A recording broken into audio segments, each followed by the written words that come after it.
Une sombre théorie sur le monde des sorciers lie le ministère de la magie à une histoire tordue de Beetle le barde. Et c'est terrifiant.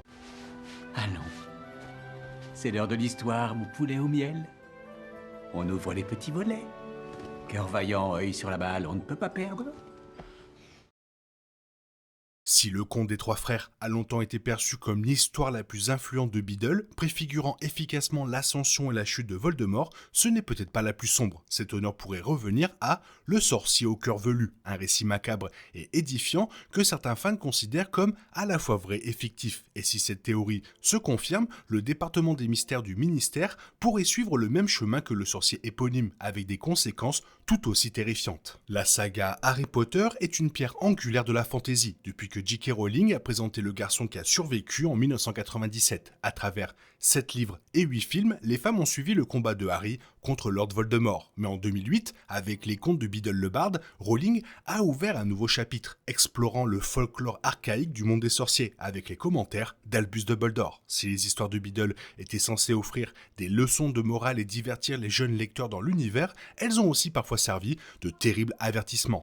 Tous les fans d'Harry Potter connaissent le conte des trois frères et la façon dont il a inspiré l'obsession de Voldemort pour les reliques de la mort. Mais ce ne fut pas la seule contribution de Beedle le barde au folklore sorcier. Des histoires comme Le sorcier et la marmite sauteuse, La fontaine de la bonne fortune et Babiti Lapina et la souche qui gloussait proposaient des fables fantaisistes destinées à enseigner l'empathie, l'humilité et la responsabilité magique. Pourtant, un conte se démarque par son ton obsédant et ses implications troublantes. Le sorcier au cœur velu.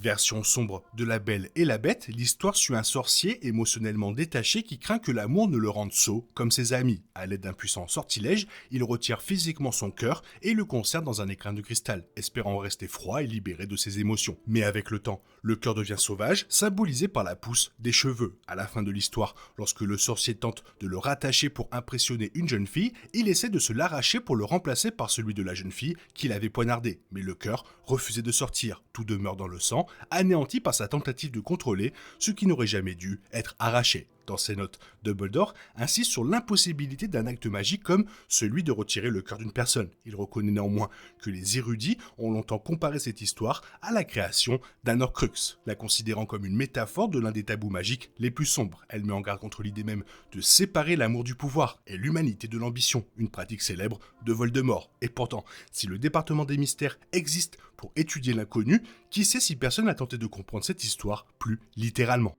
Dumbledore pensait que les histoires de Beedle ne devaient jamais être prises au pied de la lettre. Dans ses notes, il les présente comme des pièces morales destinées à promouvoir l'harmonie entre sorciers et moldus, à mettre en garde contre l'orgueil et à renforcer les limites éthiques de la magie. Mais comme pour les légendes de l'Atlantide ou du Saint Graal, l'attrait d'une vérité perdue s'est avéré trop fort. Les sorciers ont continué à traquer les reliques de la mort, persuadés que certains éléments des mythes de Beedle avaient un fondement réel, et peut-être que le sorcier au cœur velu aussi. Entré dans le département des mystères, l'équivalent de la zone 51 du monde des sorciers, caché au cœur du ministère de la magie, c'est là que les langues de plomb étudient les forces les plus insondables et volatiles de l'univers, dont le temps, la mort, l'espace, la mémoire et l'amour. Lorsque Harry et ses amis s'y infiltrent dans Harry Potter et l'Ordre du Phénix, les lecteurs découvrent la magie troublante explorée, un bocal à transformation temporelle qui transforme un mange-mort en bébé, un voile sur ce qui semble être l'au-delà et une salle de phénomènes étranges et dangereux.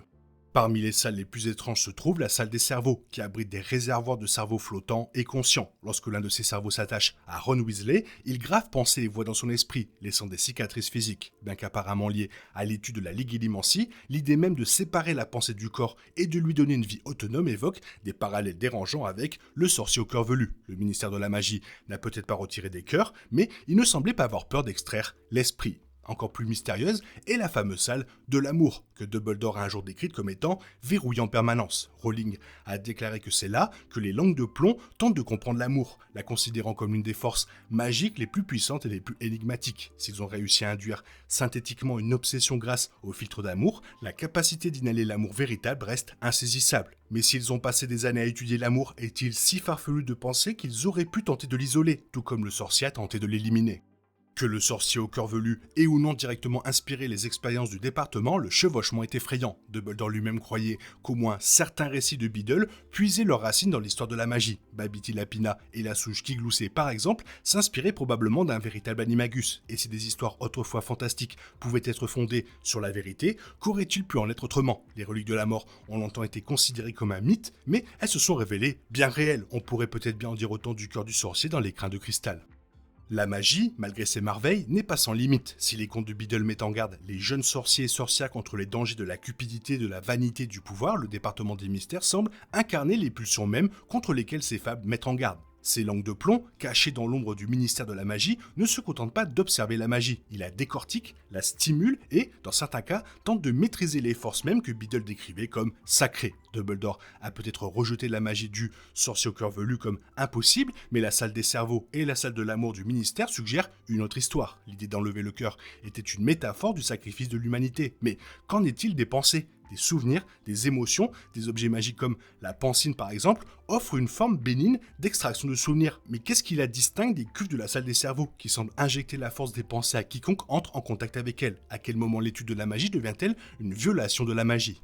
De cette façon, les langues de plomb suivent peut-être la voie du sorcier de plus près qu'on ne le pense. Ils ne sont pas mauvais, ni animés par la haine comme Voldemort, mais comme le sorcier, ils croient que la magie peut être maîtrisée par la séparation, la classification et le contrôle. Et dans cette croyance réside la même arrogance aveugle. Après tout, la morale du conte n'était pas simplement que l'amour rend vulnérable, c'est que rejeter l'amour et essayer de le supprimer complètement conduit à l'autodestruction. La salle de l'amour, l'une des plus puissantes, est peut-être le plus bel exemple de cette arrogance. Malgré des siècles d'études, le ministère n'a pas réussi à reproduire ou à définir l'amour, même avec les filtres d'amour capables de simuler le désir ou l'obsession. L'amour véritable demeure intouchable. C'est la seule chose qui résiste à la quantification, ce qui pourrait expliquer pourquoi Voldemort, qui considérait aussi l'amour comme une faiblesse, n'a jamais pu le comprendre. Le sorcier a tenté de vivre sans amour, les langues de plomb ont tenté de l'étudier, dans les deux cas, le résultat est un échec. Ce que Biddle avait peut-être voulu être une fable sombre sur une tragédie auto-infligée, le ministère semble avoir interprété comme un projet de recherche. Les langues de plomb ne sont pas des méchants, mais ne sont pas vraiment des héros. Le département est emblématique d'une culture magique qui privilégie parfois la connaissance à la sagesse et le contrôle à la compassion.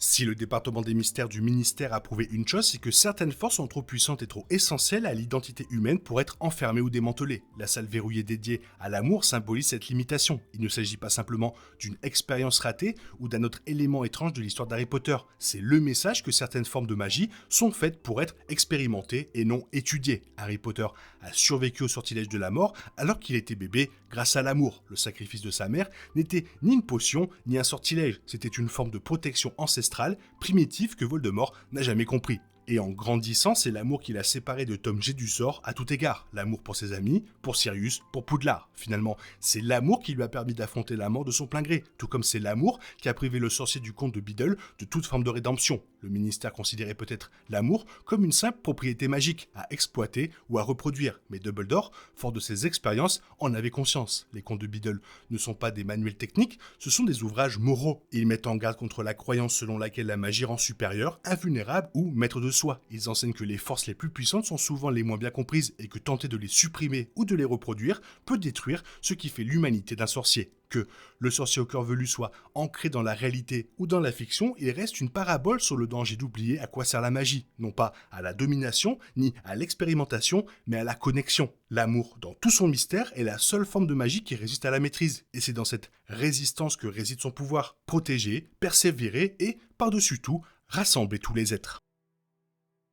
Voilà, maintenant comme d'habitude, je vous pose la question, toi qu'est-ce que tu penses de tout ça? N'hésite pas à me le faire savoir dans la zone commentaire, sinon comme d'habitude, bisous bisous, bye bye.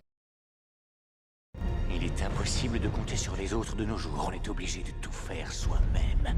Je me trompe? Rien de grave, j'avais tout prévu. Où va le monde, je vous le demande.